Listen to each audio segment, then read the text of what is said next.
Hello once again, everybody, and thank you for joining me here on this Wednesday, February 17th edition of ATS Radio. I'm your host, Adam Burke. I'll be joined today by Kiev O'Neill from the Odds Breakers. We're going to chat some college basketball and talk a little bit of UFC this weekend with a big main event between Curtis Blaydes and Derrick Lewis. UFC on ESPN Plus 43, the event there coming up on Saturday night. So lots of good stuff coming your way on what will be a little bit shorter of an edition of ATS Radio for this Wednesday. Over at ATS.io, my preview up on that aforementioned UFC event for this weekend. Also got a preview up over there for the Genesis Invitational, this week's PGA Tour event at Riviera Country Club. I encourage you to check both of those out and check out the fine work being done by the other writers over there at the website, covering picks and predictions across college basketball, the NBA, the NHL, and all the other stuff that's going on right now in the sports betting world. We are 8 days away from my 2021 MLB betting guide. 24 first drafts of the team previews are written up. Working hard on those in the afternoon and the evening hours here. Hoping to have all the first drafts done by probably Friday morning, I would say. Then I'll be able to make my edits, write up the futures pieces, have everything formatted nicely for you for that guide on February 25th. Very much looking forward to that. I put a lot of time and a lot of effort into it. I hope you enjoy it. I hope you share it. And of course, I hope it helps you with your season win total betting. Went 21-9 on those picks in 2019, hoping for more of the same, if not better here in 2021. With that, we bring on today's guest. That is Kiev O'Neill from the Odds Breakers. And Kiev, how's it going today, man? Oh, I'm doing great, Adam. 21-9. Where can I get my subscription? Yeah, it's free. You don't even have to subscribe to it. It's free unless you want to download the Kindle version, which I'm sure we'll put up again. But we'll have individual pages over at ATS.io with those team previews and those futures markets, and then also a full-on PDF that you'll be able to download. Some people want a physical copy. You can print it off at work and, use their paper and ink and all that. But, it was a good run in 2019. I was really looking forward to 2020, and you thought I had some strong positions there. But, obviously we know what happened with that season. Oh, for sure, man. But hey, you work so hard at this. This is probably one of the biggest things I look forward to is reading this guide. So can't wait to see it. And what a nice service that you supply for free for everyone. Yeah, man. No, I appreciate it. Thank you so much for that. And I'm looking forward to today's show where we talk a lot of college basketball here. And something you and I started talking about before we came on the air here. You, much like our Monday guest, Kyle Hunter, getting a lot of closing line value this year. Not really getting rewarded for it. It's just kind of been one of those years where things just haven't aligned the way that you would hope. But one thing that you did tell me before the show that you've been doing, looking a little bit more at second half wagering and trying to beat some of those derivative markets as opposed to beating the full game markets. And I think you brought up some pretty good points when we were discussing that before the show. Yeah, absolutely. And it is kind of a crazy year with a lot of closing line values not working out, which is probably great for the books because, it's usually the money that's moving that. And, in general, you can't feel bad about what you're doing if you're getting line value. In the long run, that's always going to pay off. But what you can do in such a crazy COVID year where motivation is going to be different, there's going to be more excuses for people. They're going to be like, this year sucks anyway. I think we're all saying this year sucks anyway for some things, but especially in 2020, but it's obviously still going on. You take a look at the second half, because at least if you have a position in the first half and, your position's winning by a good amount, you could take a half shot for half the size of your bet on the other side for the second half and possibly double up and protect your investment a little bit. More often than not this year, I see a lot of different types of play in the second half where either there's a lot more fouls called or potentially one team kind of just lightens up a little bit and the one that's losing starts to catch up a little bit. I've been seeing that a heck of a lot more than ever. So to be honest with you, my second half bets is what got me into the black over the weekend. And, I'm going to keep doing it because if I think I was either on the right side and I'm getting beat, I might hit that side again. Or if I'm winning a side and I see a potential, team letting down a little bit, I'll play the other side of that. And, usually if the favorite's losing, you're going to have to lay a little bit of juice, but at the same time, that favorite was supposed to be up anyway. College basketball is quick. I see teams hit 3, 3-pointers in a row all the time, 9-point swings, just like that. Just something to look at. It mitigates your risk and it gives you potential options to double up. Yeah, I think it's a really smart strategy, a very sound strategy here. We've kind of talked about this on the show a lot, that full game markets are just getting a lot harder to beat. You get your closing line value, you do the best you can to control what you can control, but full game markets are just very challenging, whether it's the efficiency of the market or just exactly what you said. You might be sitting on a stone cold under at halftime, game winds up becoming a foul fest late, all of a sudden it goes over by a point and a half, something like that, where you had a good bet. You were a few points in front of the market, and then something happens in the second half that you can't really account for. But at halftime, maybe you can start accounting for those things.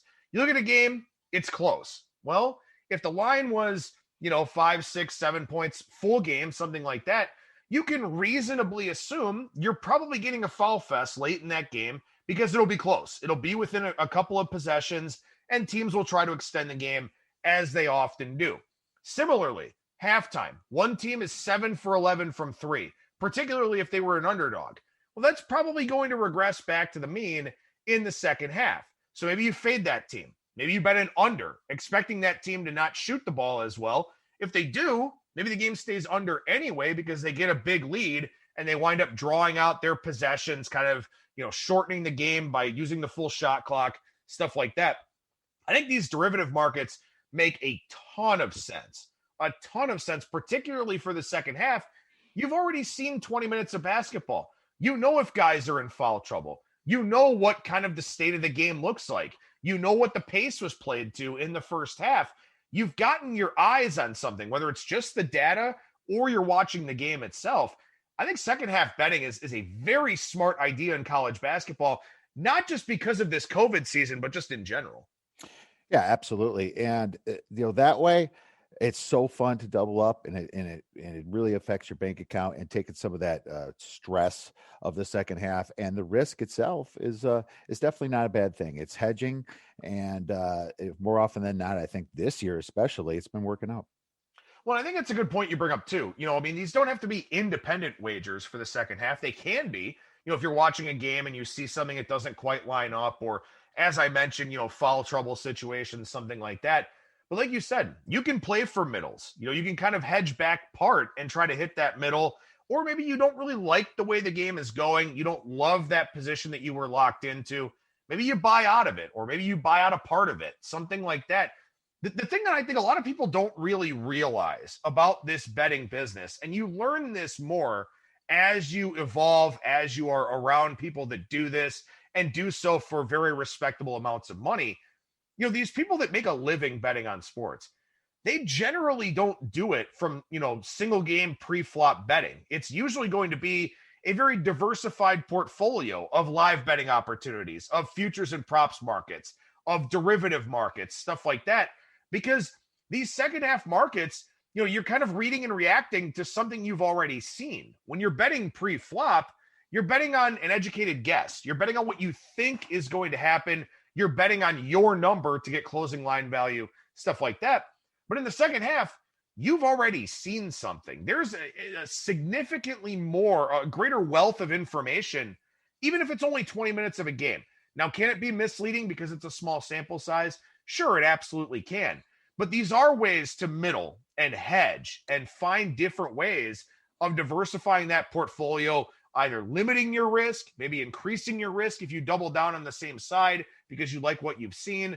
But I think this second half market is a weapon that not enough people use. And I'm glad it's something that you're starting to find more value in here this year. And the last thing I'll say about it is, if you're on the right side of a bet, in your opinion, and you're losing at halftime, you're going to feel the pressure, right? You're going to feel the stress of it, but don't feel shy to not hit them again, because things even out in the second half, and maybe your team was just sleeping a little bit, but that they're going to play a little bit extra hard, or there's a good chance of it too. Don't be afraid to double down on it. And that just goes right to bankroll management. If you're making too big of bets where you can't come back on that same team because you convinced you're on the right side, then maybe you should have had a little bit smaller of a unit size. I think these are the strategies that makes betting fun, and it also can get you out of a little bit of trouble when you're losing. So that's the strategy that I'm going to be going with forward. Well, and the last thing I'll say here is that, you mentioned kind of getting yourself out of a tough situation, and maybe being able to play back half or, 3/4 or something like that with a bet that doesn't seem to be going your way. And I think this is a really important lesson, an important talking point for a lot of people. Yeah, there are bankroll management advantages to this, but also it's a good way of checking your ego. I think a lot of people that are in this space now, and you see it with, all the circle jerks and everybody patting each other on the back all the time on social media, when the reality is, you will regress to the mean. You may be on a good run now, but that's not always going to be the case, or you're not always going to be right on every game that you play.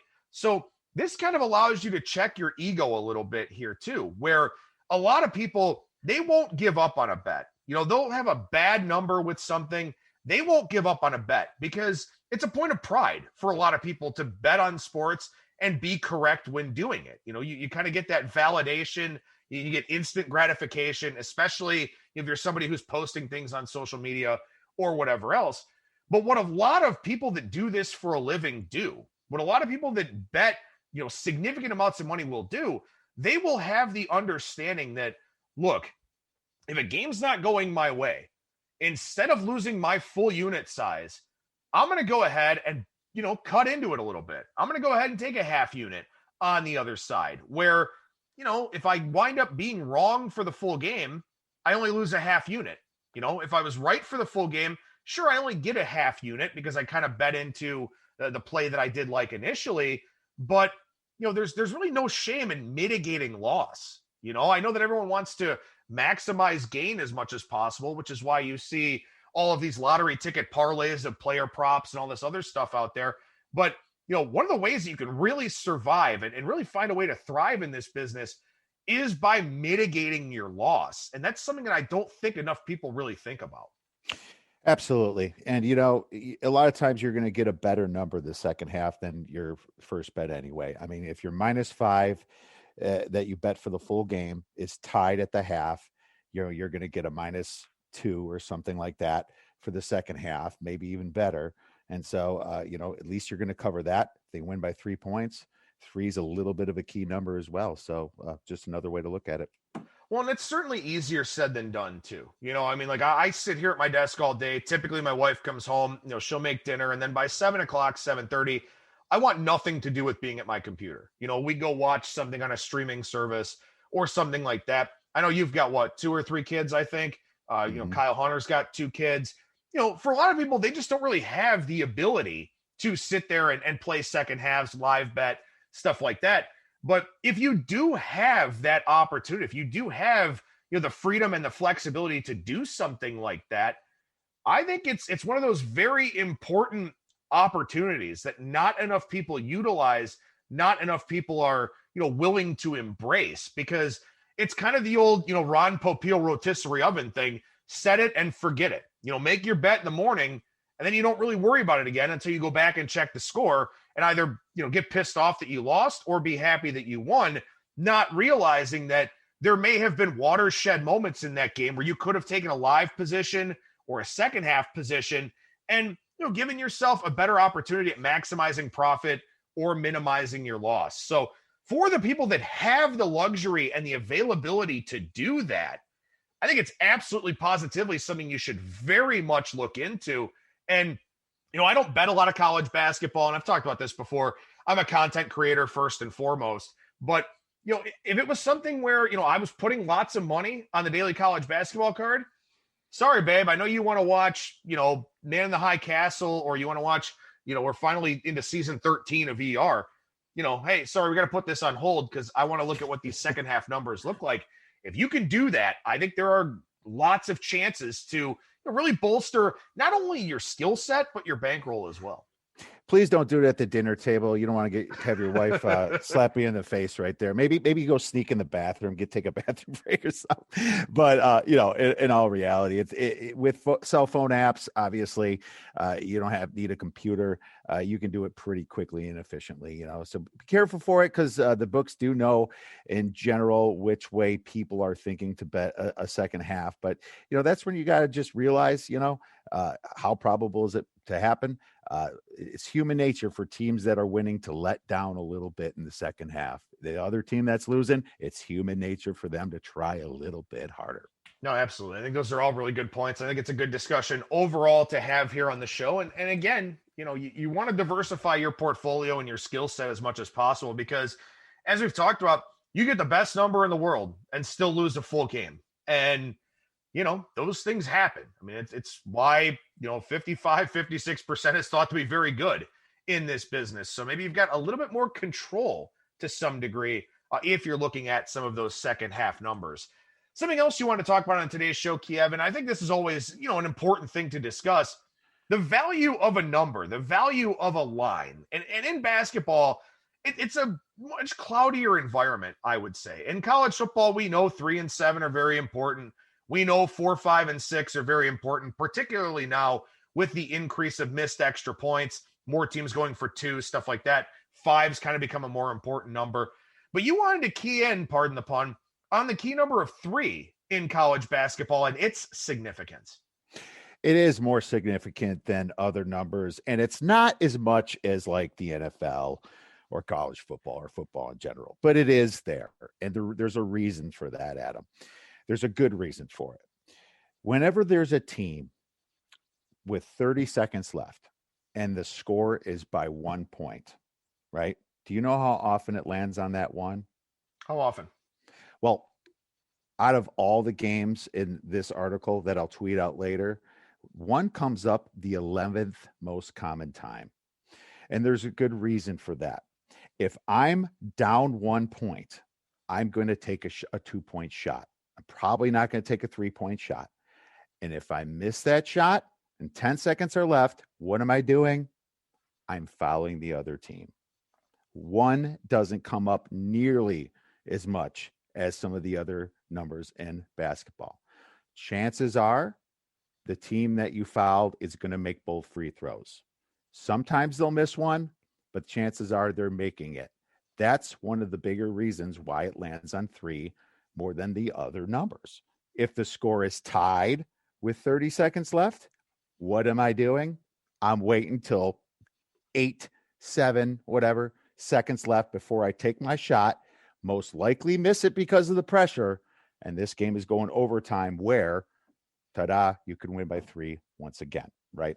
So that's a big reason, is fouling at the end, why it doesn't land on 1 and it lands on 3. Once in a while, they will miss that free throw, and that's why 2 is the second most common number.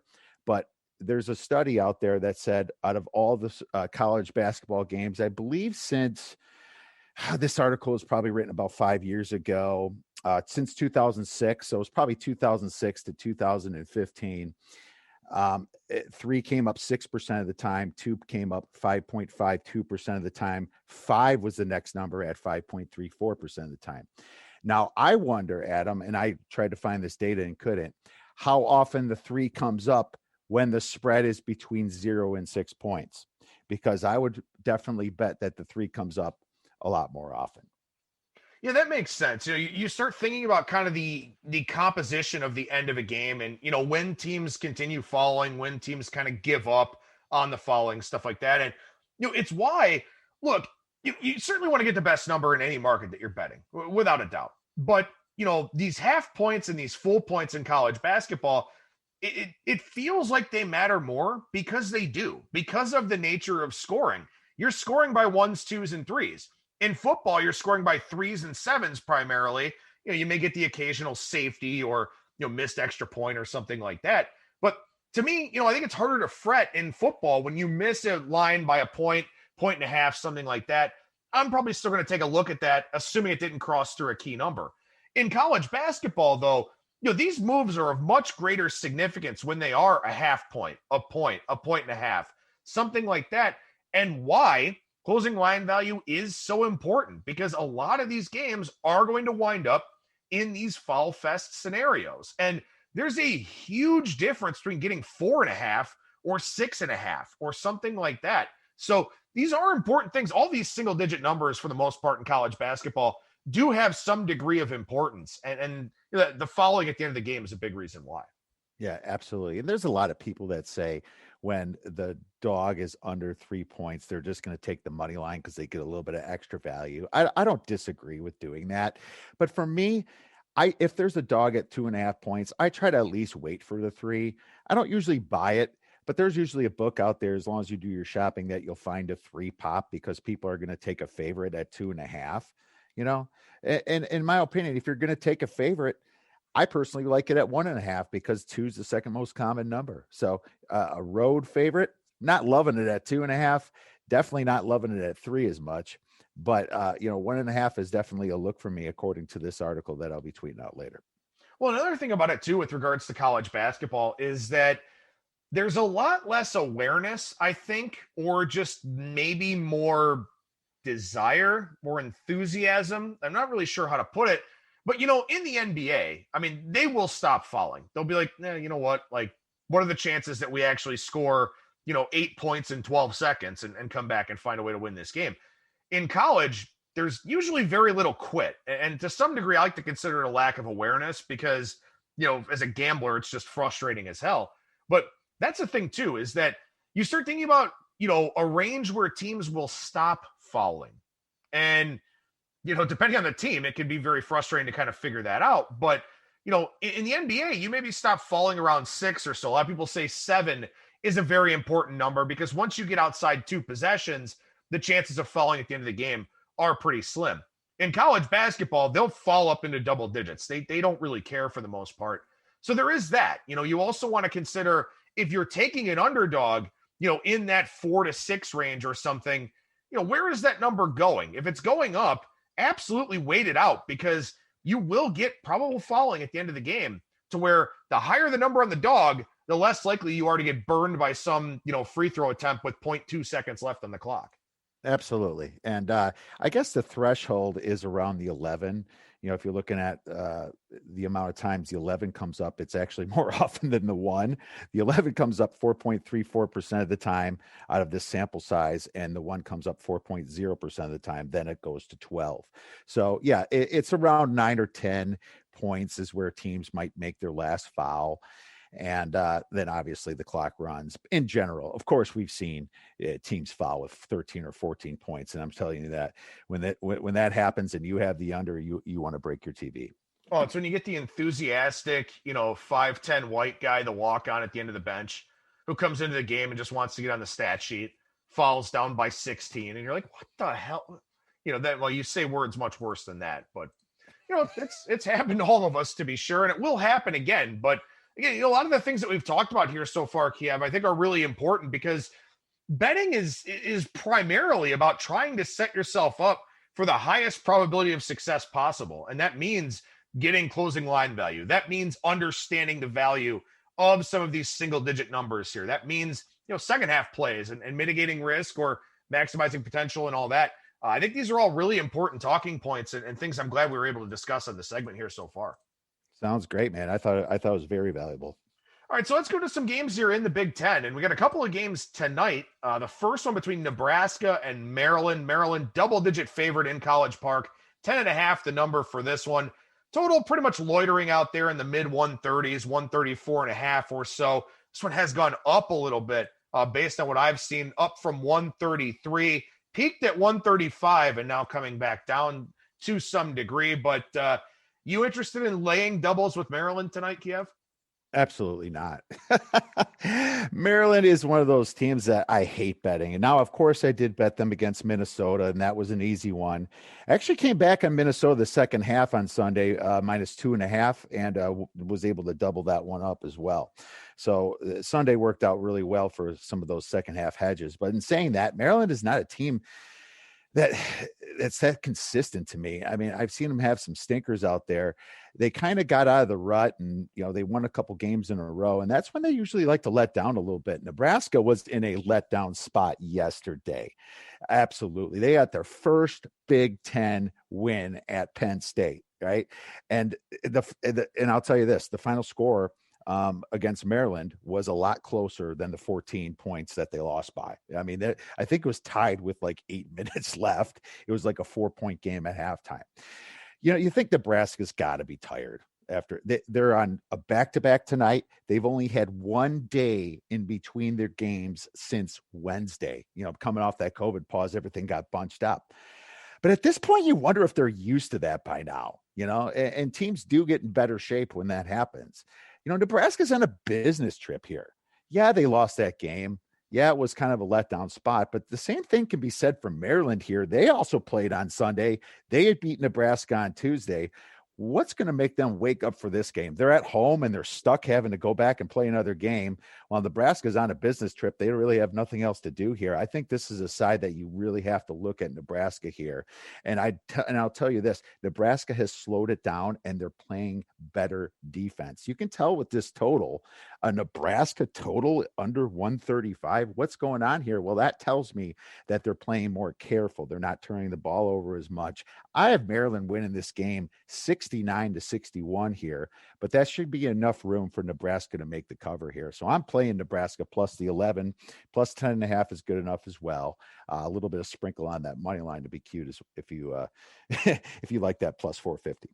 Yeah, and this one yesterday, was in the 134.5 range, got bet up to 136.5 and came nowhere close. 114, the final combined total there. As you mentioned, Nebraska tied with 8:12 left. They scored 6 points the rest of the way in that game. So it seemed like they kind of ran out of gas a little bit late. And then also once they got down, they really packed it in. They only scored 1 point in the final 3.5 minutes of that game. So maybe that's a spot where they knew, hey, we're playing this team again tomorrow night. We'll kind of empty the bench, kind of conserve our energy a little bit. So maybe you do come back on them tonight, because we've seen a lot of these back-to-backs or, back-to-back with one off day situations in a lot of other conferences. We have not seen many of them in the Big Ten. And we get one here in this game tonight where the total has adjusted down, and understandably so, but the side more or less where it was last night. And like you said, a misleading final score with Maryland winning by 14. So I think you're on the right track there with the Cornhuskers this evening. Thanks. And I also want to say that this also happened to Florida. Their last 6 minutes and 37 seconds, I believe, when they played at home against South Carolina, they scored 1 point. Well, the next game, they go to West Virginia and beat them 85-80. This is a buy sign for me on Nebraska for sure. The other game tonight on Big Ten Network is Minnesota on the road at Indiana. And if you've been fading Minnesota on the road, you own a small island at this point in time. What are we going to see tonight here, where Indiana has gone up from 4.5 to 6.5? It's obvious that Operation Fade the Gophers on the road is in full-fledged effect again tonight. Total for this one, 138.5. Can you lay almost a touchdown with the Hoosiers? You think the market's starting to catch up on Minnesota's home road splits, Adam? I would say so, yes. Yeah, I'd say so too. The question is, does it matter? Like, Minnesota's that bad on the road, right? I think it matters. And to be honest with you, there was 1 point this season that I did back Minnesota on the road and got the cover, and that was at Rutgers. I like Minnesota with their back against the wall. But at the same time, Indiana, what are they doing laying such a big point spread here to a team that, is hot and cold, but Indiana, they can't shoot free throws, 65% free throws. They have one player there that's consistent, right? Trace Jackson Davis, right? And he's their heart and soul of this team. If that guy ever gets in foul trouble, get your live betting out and bet the other side of Indiana here. Indiana is a flawed team, but they should not be laying points like this. And Minnesota is definitely desperate right now. This spread, according to Ken Pom, should be a 3-point spread. According to Bart Torvik, I think he's around the same thing. I looked at it earlier. I believe it was like, I don't know if you have it in front of you. 2.4 points. The guy that actually has been noticing the most is Eric Haslam, that has this game at almost a 5-point spread, but at 6.5, this tells me I am buying Minnesota. I am playing the contrarian on this. This is the time where I think they actually get up for a road game, and it's got to bend at some point. When you're sports betting, there has to be a buy point on every single side. I mean, if there's not, I mean, what's it going to take? Minnesota by 10 or Indiana by 10, Indiana by 15, Indiana by 20. Where's your point? This has been overbought, in my opinion. I am buying Minnesota. And if they happen to be leading at halftime, like they were in that Rutgers game, boy, do you have some options to come back on the other side, protect your bet, and try to double up.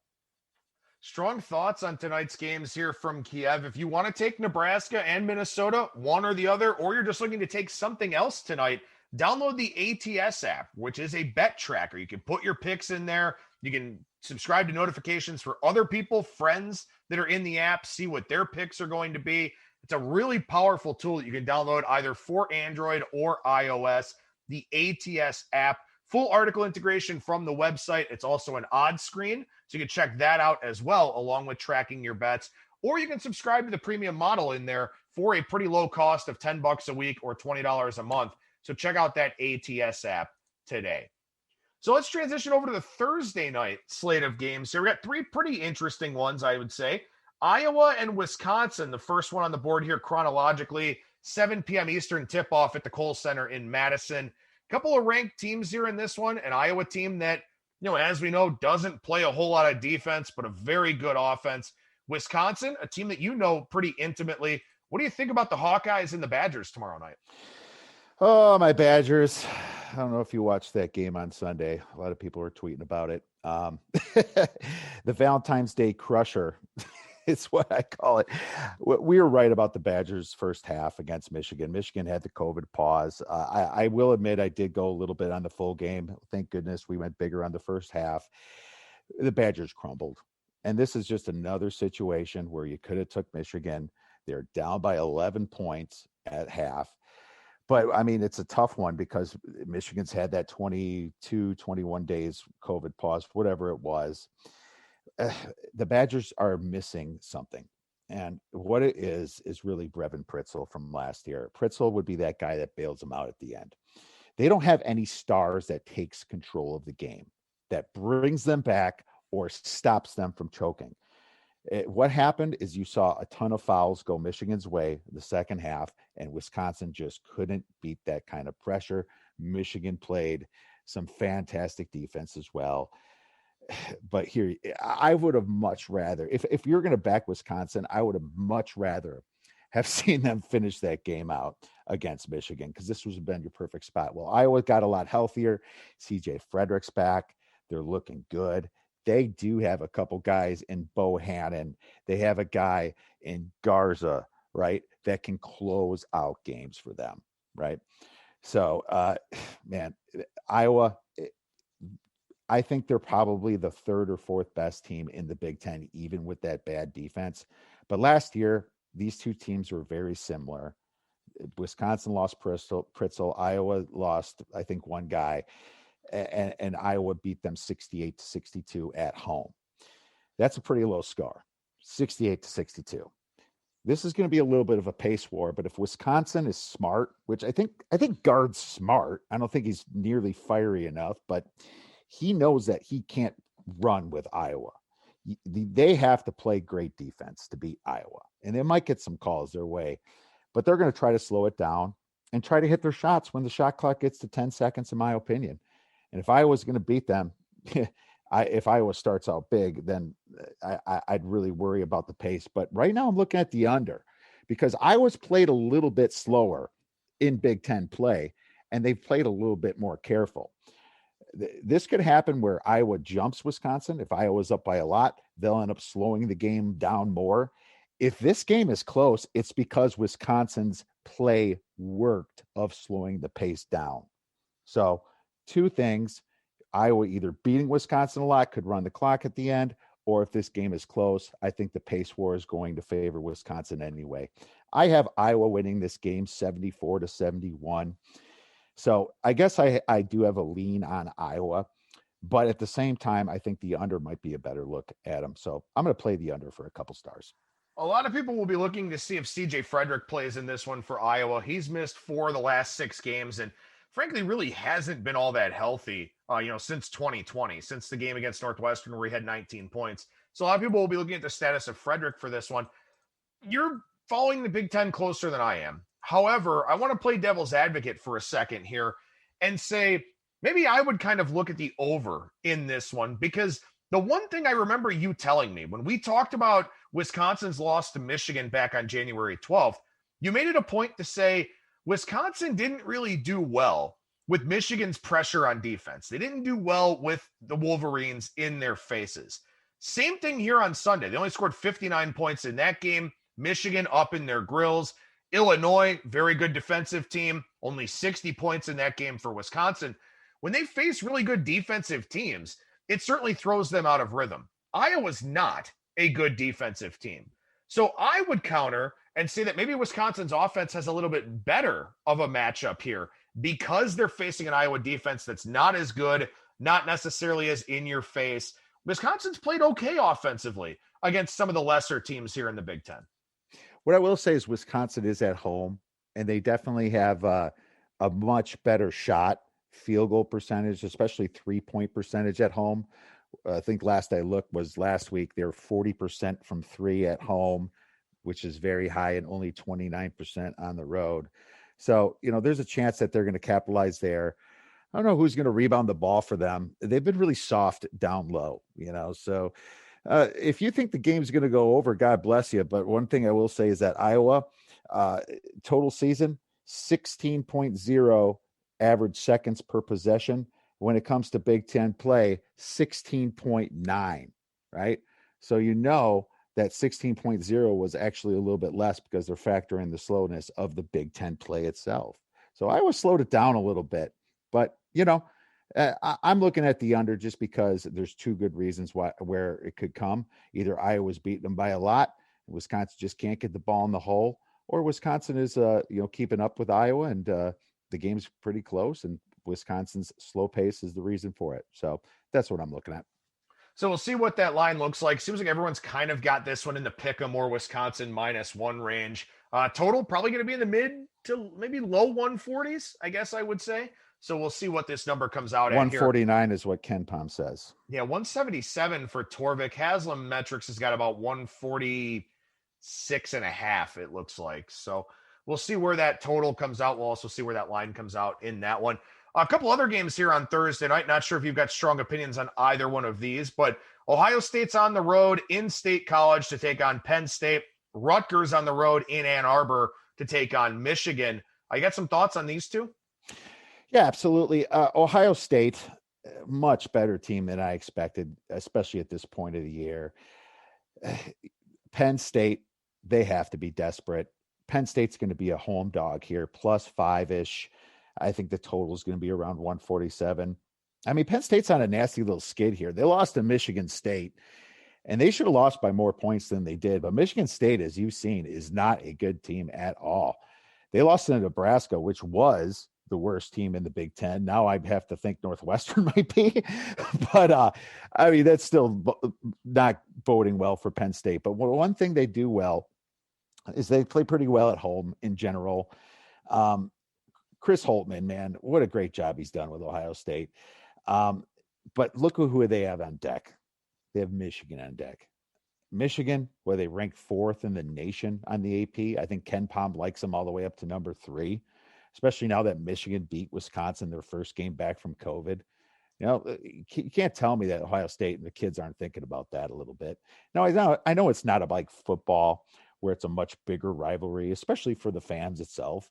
But these teams know that they're the top 2-3 teams in the Big Ten themselves. They know how big of a game this is. And if you're Penn State, 7-10, you're not making the tournament right now. I don't care about the Virginia Tech win. At 7-10, you are not in. The Wisconsin game obviously is not aging that well either for Penn State. So with Michigan on deck, I can't bet Ohio State. And I think Ohio State has a few flaws, but it's just covered up so well from their 3-point shooting. But one thing I will say, Penn State, they they're not that bad against the three. They rank third in the Big Ten Conference at defending the three in conference play, allowing 31.6% of threes to go in. That's not bad at all. And Ohio State, they tend to shoot a decent amount of threes. Penn State plays better at home, shooting 44.7% to 38.8% on the road. I have Ohio State winning, but it's not going to be by 5 points. I have Ohio State winning by about 4 points, 75-71. But in my opinion, there's going to be some Ohio State money coming in, and I think you're going to get above a 5. This might be a small play on Penn State, but it's obviously number dependent, as all these games are. Yeah, for Ohio State, I sort of wonder about the offensive profile of this team because they take a ton of jump shots. They take a lot of mid-range jump shots as well, something we've harped on a lot on this show here where, it's generally kind of a low ROI offensive style. So I kind of worry about the Buckeyes falling off a bit offensively. I think it could be something that hurts them when they get into postseason play, whether that's the Big Ten tournament or the NCAA tournament, where those shots don't fall for them and it winds up really leaving them kind of out on an island offensively. So that's what I worry about with them. I think the look ahead factor is a very good argument to make here with that game coming up against Michigan. And I don't think Michigan has the same thing in their game against Rutgers because they're coming off this COVID pause. They want to make sure that they're crisp and that they're, firing on all cylinders going into that Ohio State game. I don't really love this matchup here in this spot for Rutgers. For Rutgers or for Michigan? I don't love it for Rutgers. Okay. Well, Michigan's going to be laying about 9 points, right? Total on this is 137 is where I got it. I agree. I don't think I want to play the full game on this either. Michigan's the second best shooting team in the nation, according to Haslam metrics. It is, according to just straight up percentage. Yeah, they're fifth. They're playing at home here. I mean, they already got that COVID game off their back a little bit. You wonder if Michigan's looking ahead a little bit to Ohio State, but Michigan knows they're the class. Man, I got to tell you, that Hunter Dickinson there, holy cow, was he a find. 7'1", big guy, fast, great wind, strong. There's only one guy that matches up with Hunter Dickinson in the Big Ten, and that's Coffee Cockburn. And they're not even playing each other this year, unfortunately, and maybe you'll get them in the Big Ten tournament, but right now it's not scheduled. Can Rutgers muscle Hunter Dickinson? I don't know. The Badgers sure as heck couldn't do it. They're going to have Cliff Omayuri try. They're going to have Miles Johnson try. But, man, with the best shooting team in Michigan, there's no reason I really want to poke the bear even at the 9 points here. I like Rutgers, but I don't like them that much. And I like Michigan's defense. What I will look at, though, is the first half. Rutgers is finally properly ranked, right? Otherwise, this would be a if they were coming off their pause and how bad they did, this would be a double-digit spread. But, they did win 5 of the last 6 games. And I think Rutgers can start out a game pretty well. I don't know if they can finish it here, especially how they finished against Iowa when they were away against Iowa. That was pretty bad. But, in my opinion, maybe their first half is a look. If the spread's about 5, especially like 5.5 in the first half, I might take a look at Rutgers. But that's all I have for this one, Adam. All right, some good thoughts, though, across tonight's and tomorrow's Big Ten games. Some certainly actionable information there from Kiev on the college basketball side. Let's spend a few minutes quickly here on UFC. I want to make sure we get to this, kind of talking about the main event here specifically of UFC on ESPN Plus 43, matchup between Curtis Blaydes and Derrick Lewis. You're seeing Blaydes out there about a minus 400 favorite for this fight, so certainly very heavy chalk for him. Only 2 losses in Blaydes' career, both to Francis Ngannou. Ngannou, of course, at UFC 260, going to be going for the title against Stipe Miocic. But what do you think about this one here this weekend between Blaydes and Lewis? Man, Derrick Lewis. I mean, he's one of those fighters that I usually love or just want to stay away from or fade him. I mean, the guy is so hit or miss, right? I mean, he has some great wins and he has some bad losses. Derrick Lewis beat Ngannou, which in my opinion, with apologies to Stipe, I think Ngannou's the best. I think he's the best heavyweight. And Stipe might be right there too, obviously, but it's just that Stipe happens to be the champ. He beat Volkov, Derrick Lewis, I'm saying. He beat Ngannou and a couple other good guys, but he's also lost to Junior Dos Santos towards the end of his career. And Junior Dos Santos is a guy that's been really getting beat up a lot lately. I watched Derrick Lewis fight Latifi, and Latifi should have won that fight. I in my opinion, I had it scored Latifi winning it. And there's a lot of people shouting that. And Derrick Lewis got the win. Latifi out wrestled him. And that's how you beat Derrick Lewis, is like you really got to get him on the ground. Much easier said than done. Derrick Lewis has a pretty good takedown defense at 52%. Now, Curtis Blaydes, great fighter. Look at his record. Like you said, only 2 losses against Francis Ngannou, right? And in my opinion, Ngannou's the best. But he's also had some pretty good wins. He beat Volkov, who we just saw beat Alexander Overeem. Blaydes has also beat Overeem. But he hasn't beat some of the guys that Lewis has. Lewis he's going to go for the knockout. But he's big, he's strong, he's got better gas than other people think. I mean, people look at him like, this guy ain't lasting 3 rounds. Well, he lasts 3 rounds. The problem is that this is a 5-round fight. Can he last 5 rounds against Blaydes? Well, when Blaydes beat Volkov his last fight, Blaydes took Volkov down, played the technical fighter type way, and won in the decision. He won in the points. So Blaydes knows how to do that. Maybe Derrick Lewis can last. I don't know. But, the odds are telling you that at plus 250, it's not going to go the distance. Well, I'm not so sure about that. But what I will say is this fight, Derrick Lewis at plus 350, it's not often where I see that. And Blaydes' fights that he's won are not as good as Derrick Lewis's. Derrick Lewis has some knees. If Blaydes goes for a takedown and Lewis can catch him, that's going to do some serious damage to Blaydes. I don't know which Derrick Lewis we're going to get, man, but at plus 350, it's like playing baseball. Sometimes you have to look, when you're playing these money line dog sports. I think the price is a little bit wrong. I think Derrick Lewis should be around plus 250, and that's the problem. I can't bet Blaydes at minus 400. I might take a shot at Derrick Lewis at the plus 350. Another way you can look at it is if you really think that Blaydes is going to win within the distance, you can get that at minus 165.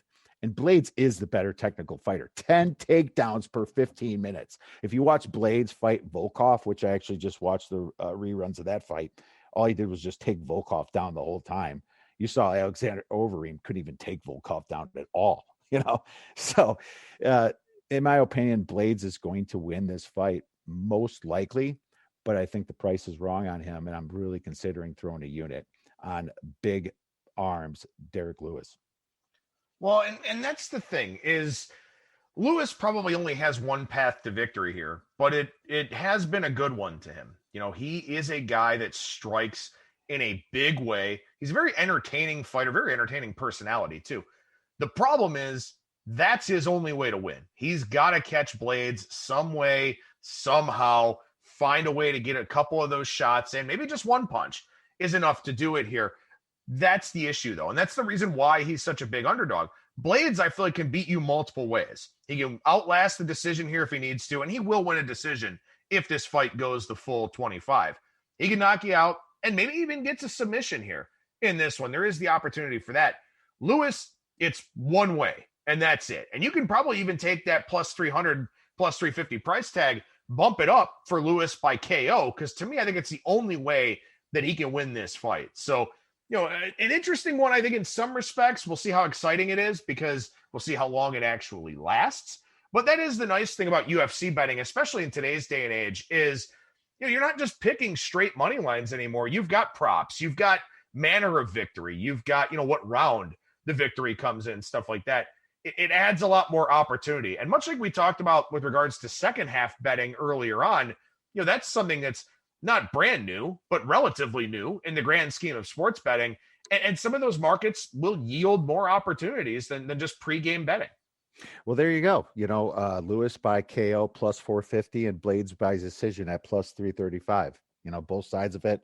You bet both. You can't lose. You're getting at least plus 225 or plus 235. I mean, that. Well, as long as Blaydes doesn't win by stoppage. Well, there's, that obviously that's what you're fading right there. So you got to look at when you make these plays, on both sides. You can't look at it as two plays. You got to look at it as one play. I'm going to bet on Blaydes to win by decision at plus 335 for half the size. And I'm going to bet on Derrick Lewis to win by KO at plus 450 for half the size. I'm going to count this at one play. And obviously, if one side wins, you're getting nice plus money over plus 235 on each side. But that's just the way you got to look at it. You can't look at it as like I lost two bets. This is the one bet you're making. So you're betting that against Blaydes winning in the distance, because there's no way in hell that Lewis is submitting him. So that's the best way to look at it. So anything else on this UFC card? I know we touched on the main event there, but I think there are 15 total fights on this card, a very long one here from the UFC. Any other fights that have piqued your interest here so far?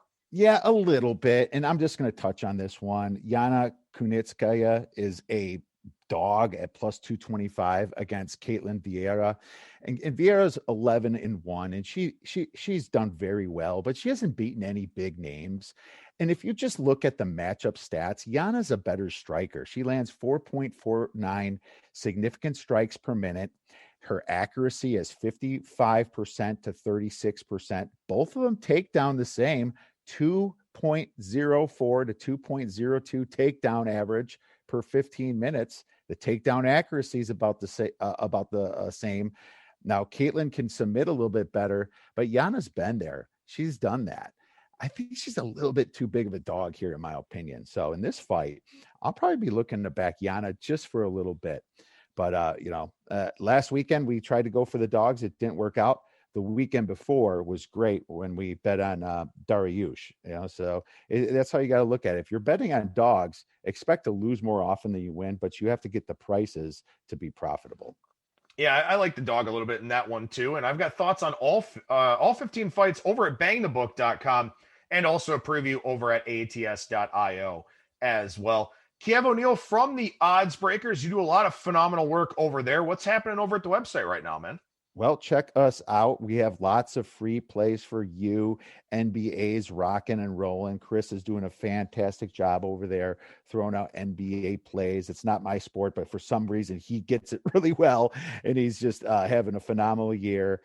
We always give out plays as much as possible. Obviously, if you like us, if you support us, and you want to be a premium subscriber, you get what I'm betting on, and you get when I place the bet. So usually I'm getting line value. Can't say every time. Nobody can say that. But in the most cases, I am getting a better line than what it closes at. And that's what's important to me. And that's what's been consistent over the years, is getting that line value no matter what. And of course, we thank you premium subscribers very much for supporting us, because it's not cheap to have websites and do podcasts. Well, make sure you follow Kiev on Twitter at OBKiev, and then follow the Odds Breakers at the Odds Breakers. Kiev O'Neill, always a great time, man. Thank you so much for joining me. I think we covered a lot of good ground here on today's show, and I look forward to chatting with you again next week. Everyone enjoy the games and enjoy the fights. There you go. There's Kiev O'Neill once again from the Odds Breakers at the Odds Breakers on Twitter, and he is directly at OBKiev, Kiev. Coming up on Thursday, we'll chat with Brad Powers, professional bettor and handicapper from BradPowersSports.com. We'll talk FCS college football, much larger slate here for this week, and we'll talk some college basketball with him. Not sure yet on Friday's show. We'll see what I come up with. We'll see where I am with the MLB betting guide. Maybe I can talk some more stuff about that. But we should have another show to finish out the week here on Friday. That'll do it for me. Thank you so much for listening, everybody, and I will talk to you again tomorrow.